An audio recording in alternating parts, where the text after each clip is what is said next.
The year was 1938. The night, Halloween Eve. Millions across America gathered around their radios, tuning into the popular Mercury Theater on the air. What they heard was a chilling news bulletin, an urgent report detailing strange explosions on Mars, then, terrifyingly, a colossal alien invasion unfolding right there, in Grover's Mill, New Jersey. Panic, instantaneous and absolute, erupted. People abandoned their homes, jammed highways, flooded police stations, convinced that Martian war machines were incinerating their cities. This wasn't science fiction to them, it was reality, unfolding in real time, transmitted directly into their living rooms. But here's the thing, you see, it was all a radio play. A brilliantly crafted dramatization of H.G. Wells' The War of the Worlds. Yet, the sheer realism, the urgent tone, the familiar sound effects, they tapped into something primal, something deeply ingrained within the human psyche. They bypassed logic, silenced reason, and ignited an inferno of fear so potent, so overwhelming, that for those terrifying hours, an entire nation was gripped by a delusion of apocalyptic proportions. This, my friends, is not just a fascinating anecdote from history. It is a profound, albeit stark, illustration of fear's extraordinary power. A power that can seize control of our minds, distort our perception of reality, and compel us to make decisions, both individually and collectively, that defy all logic, all reason, all common sense. Fear. It's a word we utter often, sometimes lightly, sometimes with a tremor in our voice. But do we truly comprehend its depth, its pervasive influence? It is far more than just a fleeting emotion. It is an ancient, intricate biological system, meticulously honed over millions of years of evolution to protect us. It's the primal scream that saves us from danger, the jolt that propels us to safety. Without it, our ancestors would have perished long ago, falling prey to predators, succumbing to the elements, or simply walking off a cliff, oblivious. So, in its purest form, fear is a gift, a vigilant guardian of our survival. Yet, this very same guardian, when unleashed, when misinterpreted, or when manipulated, transforms into a formidable master. It can paralyze us, blind us, or drive us to act in ways that are deeply detrimental, sometimes even catastrophic, to ourselves and to society at large. From the mundane anxieties of daily life to the grand, sweeping narratives of political upheaval and economic collapse, fear is a silent, often invisible, conductor of human destiny. It shapes our perceptions of risk, influences our social interactions, dictates our consumer choices, and, ultimately, bends the arc of history itself. We live in a world inundated with information, yet paradoxically, a world increasingly vulnerable to the architects of anxiety. Understanding the psychology of fear is no longer an academic exercise, it is an essential survival skill in the modern age. It is about peeling back the layers of our own consciousness, examining the neural pathways and cognitive biases that govern our reactions, and recognizing the subtle, insidious ways in which this powerful emotion controls our decisions, often without us even realizing it. Today, we embark on a journey into the intricate landscape of the human mind, to explore the very essence of fear. We will uncover its biological roots, dissect its cognitive distortions, witness its contagious spread, and ultimately, confront the profound implications it holds for our personal freedoms and the future of our collective humanity. Are we the masters of our decisions, or are we, unbeknownst to us, mere puppets dancing to fear's ancient, relentless tune? The answers, you see, might be far more unsettling than you imagine. Let's begin our exploration, deep within the grey matter of our brains, where fear truly takes root. At the very core of our fear response, nestled deep within the temporal lobe of our brain, lies a tiny, almond-shaped structure, the amygdala. This small but mighty region is, in essence, the brain's alarm bell, its dedicated sentinel for danger. Neuroscientist Joseph Ledoux, a pioneer in fear research, highlighted the amygdala's pivotal role in what he termed the low road and high road of fear processing. Imagine, if you will, being in a dark forest at dusk, and suddenly, you see a coiled shape on the path ahead. The low road is lightning fast. Sensory information, the visual input of that coiled shape, rushes directly from your thalamus to your amygdala. Before your conscious mind has even registered what it is, your amygdala has already screamed, danger. This triggers an immediate, automatic physiological response. Your heart pounds, muscles tense, breathing quickens, adrenaline surges. This happens in milliseconds, an involuntary, precognitive reaction, designed for immediate survival. Perhaps that coiled shape is indeed a venomous snake, and your instantaneous leap backwards has saved your life. Then there's the high road. This path is slower, more deliberate, and involves the prefrontal cortex, the brain's rational, executive decision-making center. The same sensory information that went to your amygdala also travels to the cortex, where it is thoroughly processed. Your brain analyzes the shape, the pattern, the movement. It cross-references it with stored memories and knowledge. And then, the revelation: it's not a snake, but a discarded rope. Your conscious mind catches up, reasoning kicks in, and the initial fear response begins to subside. This high road allows for context, for nuanced understanding, for the ability to override that initial, primal panic. This dual pathway, you see, is crucial. It explains why we sometimes react instinctively, viscerally, to perceived threats before we've had a chance to think. Consider the soldier, years after returning from a war zone, who instantly drops to the ground at the sound of a backfiring car, the sound echoing the trauma of distant explosions. His amygdala, hypervigilant and conditioned by extreme threat, bypasses the rational cortex, triggering a full-blown fight-or-flight response. This is the essence of post-traumatic stress disorder, or PTSD, where the brain's alarm system remains perpetually stuck in a state of high alert, constantly perceiving danger even in safe environments.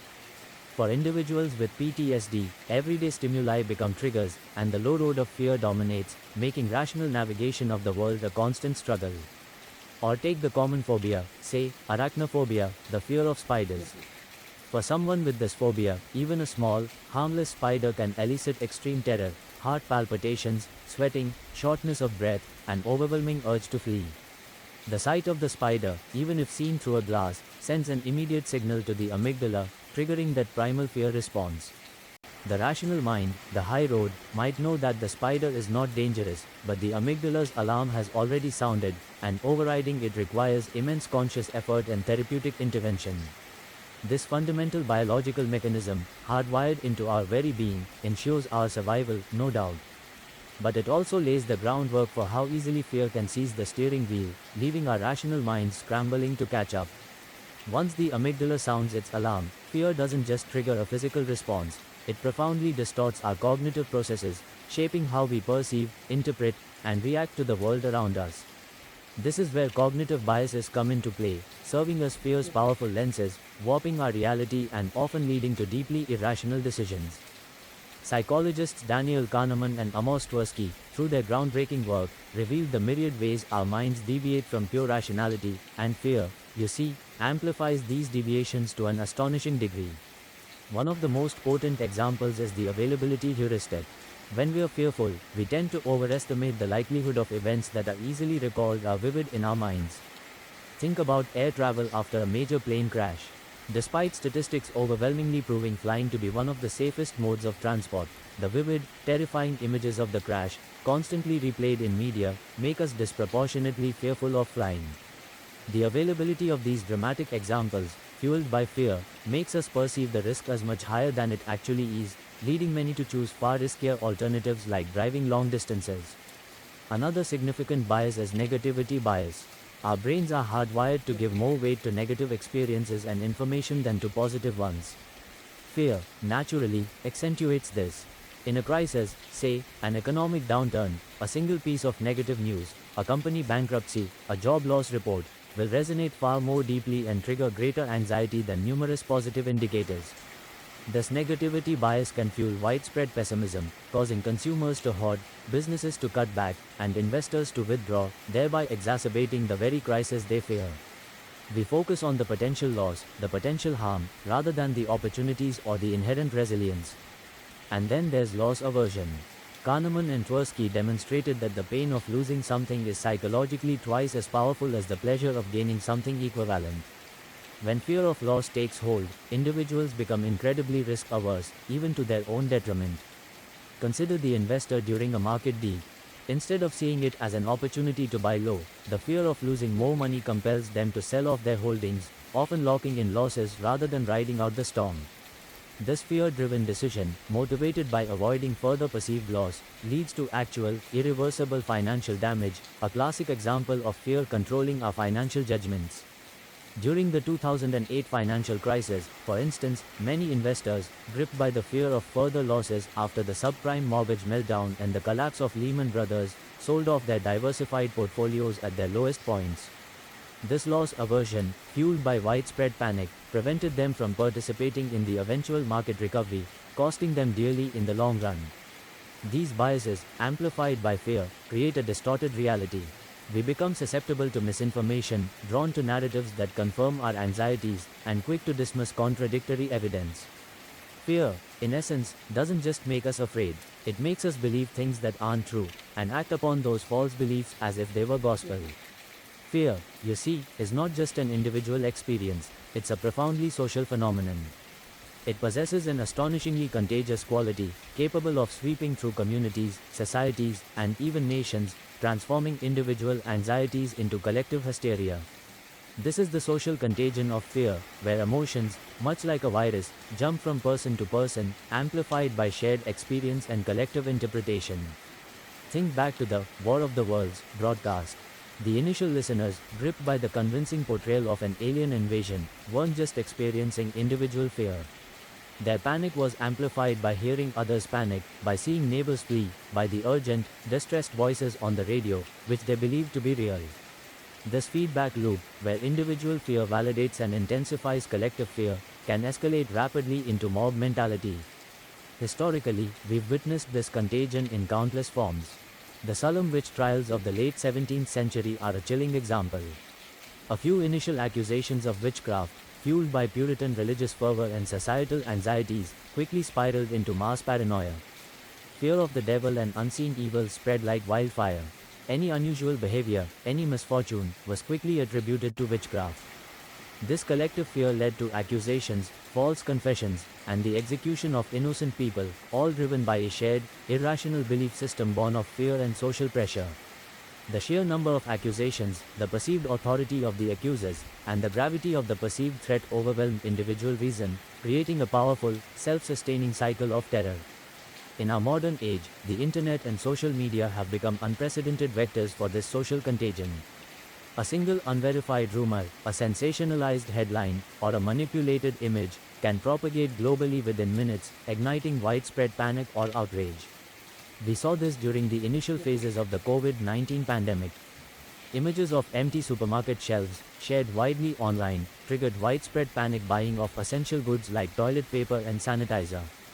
Even those who initially saw no reason to panic were eventually compelled to join the scramble, driven by the fear that if everyone else was buying, they too would be left without.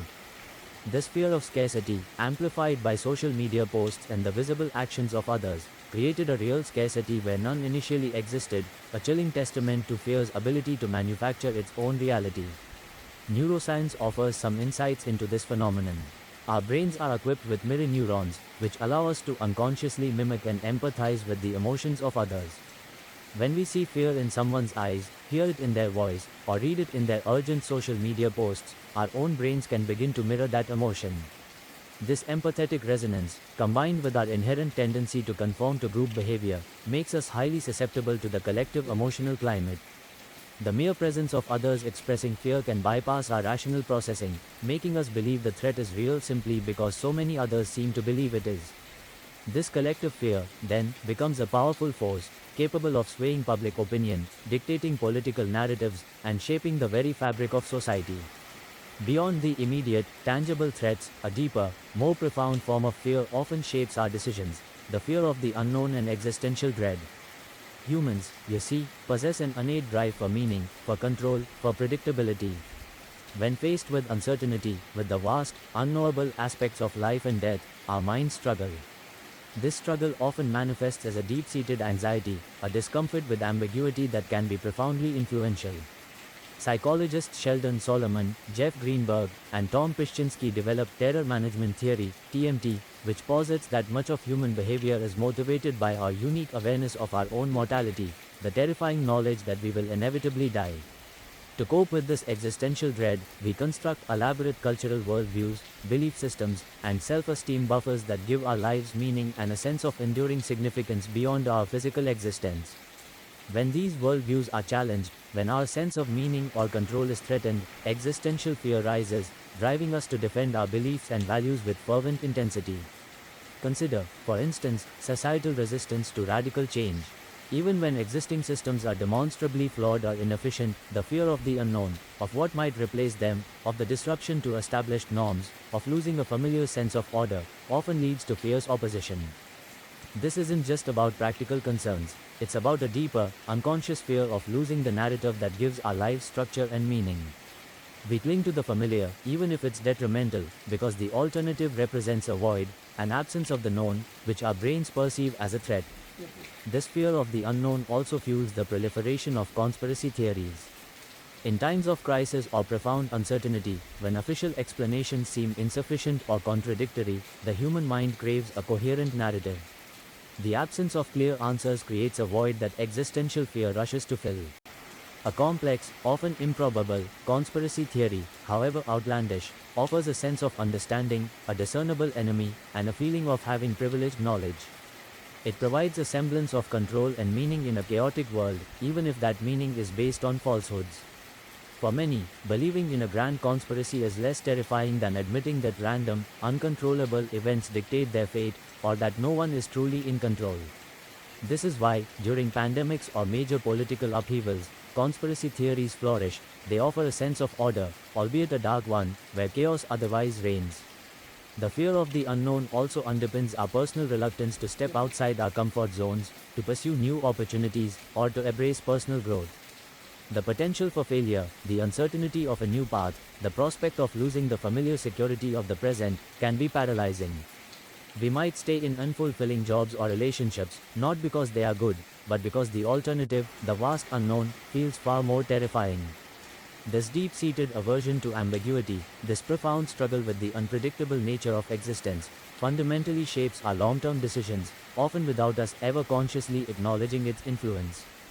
It is a subtle, yet powerful, silent command that keeps us tethered to the familiar, even if it prevents us from soaring to new heights.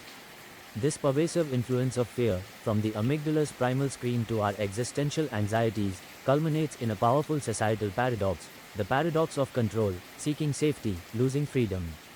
When individuals and societies are gripped by fear, there is an overwhelming, often desperate, impulse to restore a sense of security, to eliminate perceived threats, and to regain control. Yet, this very pursuit of safety, when driven by unchecked fear, can lead to the erosion of personal freedoms, the acceptance of authoritarian measures, and ultimately, a diminished quality of life. Consider the aftermath of the September 11th attacks in the United States. The profound fear and collective trauma that swept the nation led to an unprecedented expansion of surveillance powers and the curtailment of civil liberties, all in the name of national security. Laws like the Patriot Act were enacted, dramatically increasing the government's ability to monitor citizens, collect data, and detain individuals without traditional oversight. For many, the perceived threat of terrorism justified these measures. The fear of another attack was so overwhelming that sacrificing some degree of privacy and freedom seemed a small price to pay for security. This is a classic example of how societies, when driven by a powerful shared fear, can willingly cede fundamental rights in exchange for the promise of protection, even if that protection comes at a significant cost to democratic principles. This paradox isn't limited to national security. We see it in parenting, too. Parents, out of an understandable fear for their children's safety, might become overly protective, restricting their children's independence, shielding them from every potential risk, however small. While born of love, this fear-driven overprotection can stifle a child's development, hindering their ability to learn resilience, problem-solving, and self-reliance. The pursuit of absolute safety, in this context, inadvertently limits freedom and growth, preparing children less for the unpredictable realities of adulthood. Similarly, in the corporate world, fear of failure, fear of competition, or fear of market volatility can lead companies to adopt overly restrictive policies, stifle innovation, or engage in unethical practices to maintain control. This short-sighted, fear-driven decision-making often leads to stagnation, loss of employee morale, and ultimately, a decline in market relevance. The initial desire for stability, rooted in fear, paradoxically leads to instability and decline. The critical insight here is that fear, when allowed to dictate our decisions, often leads us into a self-defeating spiral. The very measures we take to mitigate risk, when enacted from a place of panic rather than thoughtful calculation, can introduce new, unforeseen risks. We become so focused on eliminating one perceived threat that we fail to see the larger implications of our actions. We trade long-term well-being for